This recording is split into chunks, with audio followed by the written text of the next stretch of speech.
Senators have been presidential candidates this year. I spoke with Dr. Rand Paul earlier. Today we sit down with Dr. Ben Carson. He has become the most famous pediatric neurosurgeon in the world. Not only because of his many medical accomplishments, but also because of his entry into the world of politics and the Republican presidential race. Healthcare. We need to have good healthcare for everybody. It's the most important thing that a person can have. Money means nothing, titles means nothing when you don't have your health. But you got to figure out efficient ways to do it. With his now famous speech at a national prayer breakfast in 2013 calling for a repeal of Obamacare, Dr. Ben Carson instantly became a conservative folk hero and controversial new voice in the national healthcare debate. Dr. Carson has earned the right to his point of view. Born in Detroit to a single mother who pushed her sons to read and believe in themselves, Dr. Carson transformed himself from a troubled youngster to a top student, and eventually a distinguished 29-year career as Director of Pediatric Neurosurgery at Johns Hopkins. Running for president, Dr. Carson further distinguished himself as a man of both spiritual and political conviction, and as perhaps the most thoughtful and civil candidate in the noisiest political year in memory. Dr. Carson suspended his candidacy in March and now has thrown his support to Donald Trump. Today, Dr. Ben Carson joins us to share his vision for the future of America and its health care. Please welcome Dr. Ben Carson. So I know, of course, of your medical accomplishments, which were remarkable, and yet you decided to run for president.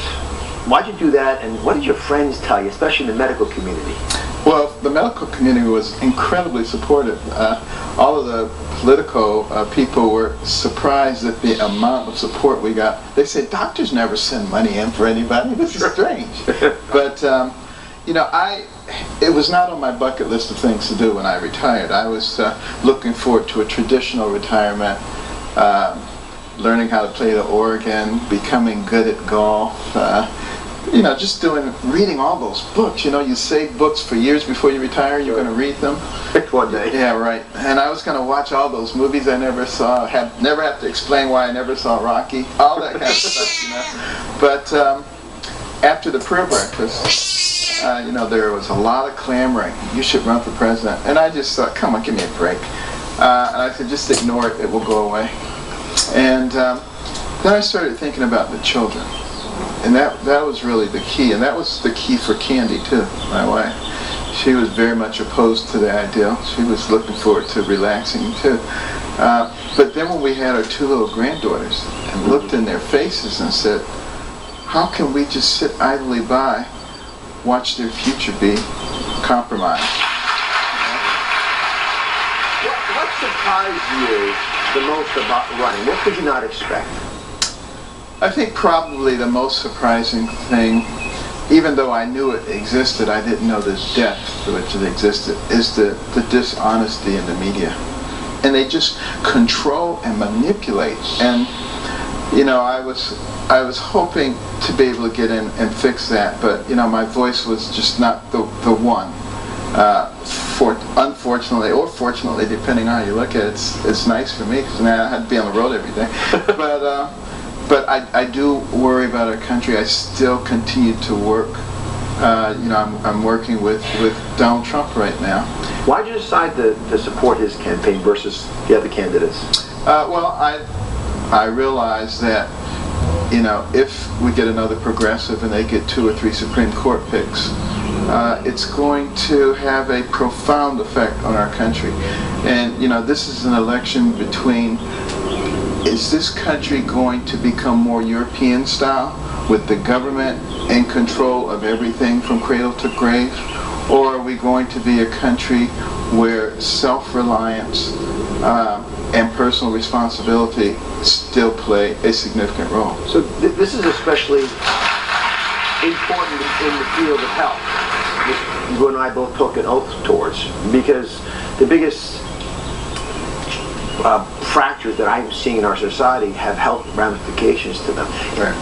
If Mr. Trump were elected president, and there's rumors out there that you might be offered a senior post if that happens, what would you want to do?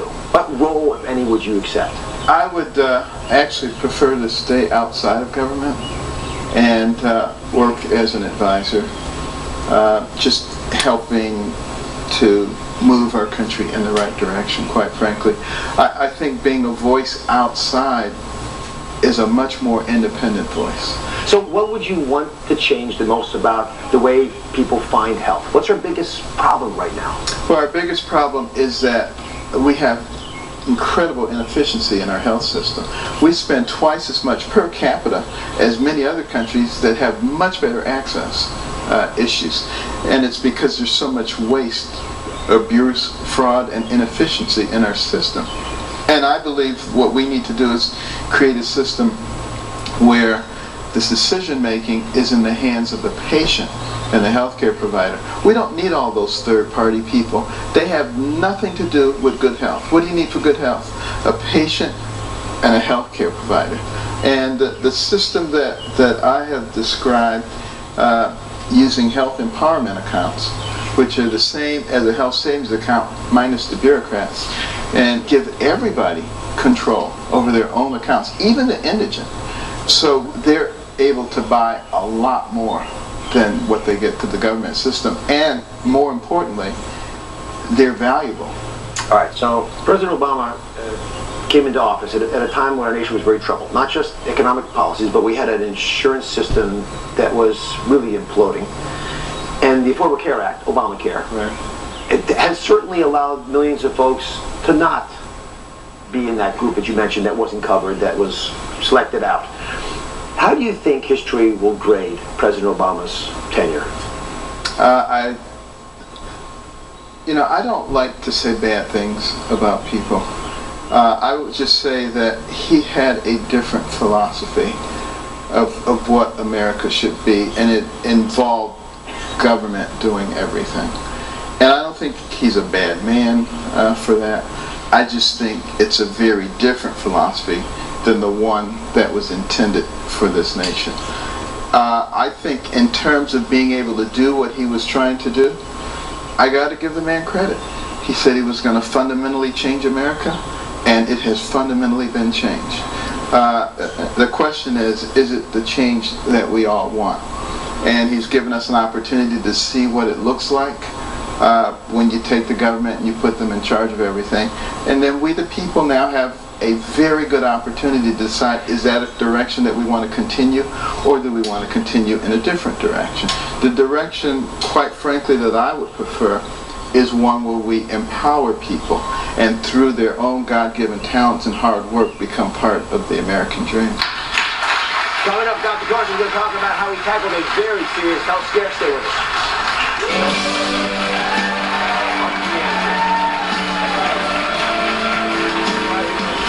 We're back with former presidential candidate Dr. Ben Carson. A lot of folks are not aware that you're a cancer survivor.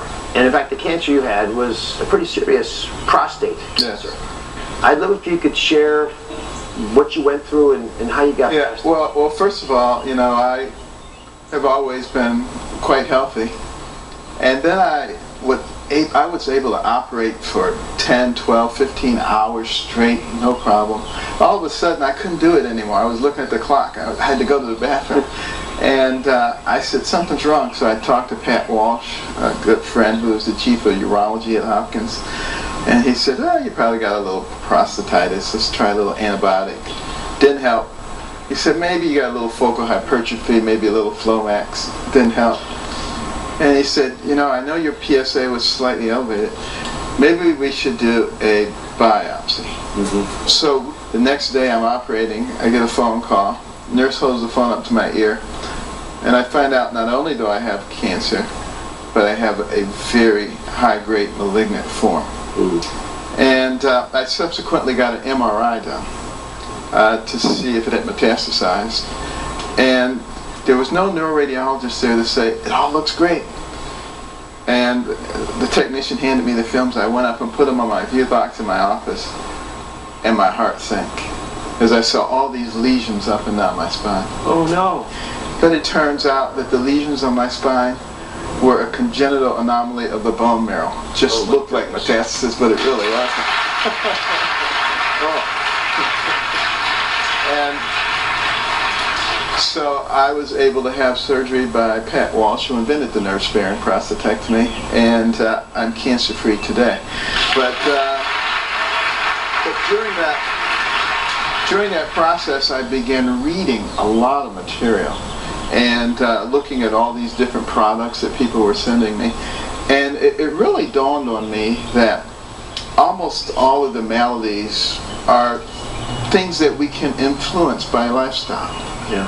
And I realized that there was probably a lot more stress in my life than I thought. I didn't think it was stressful. I tell you, when I retired from neurosurgery, that's when I really realized how stressful it is to be juggling people's lives all the time. It was like, wow, this is nothing.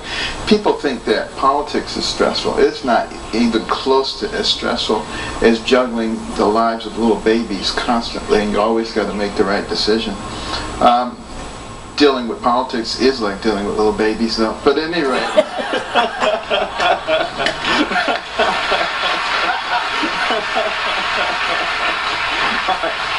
Now that you've been through it once before, Would I do it again?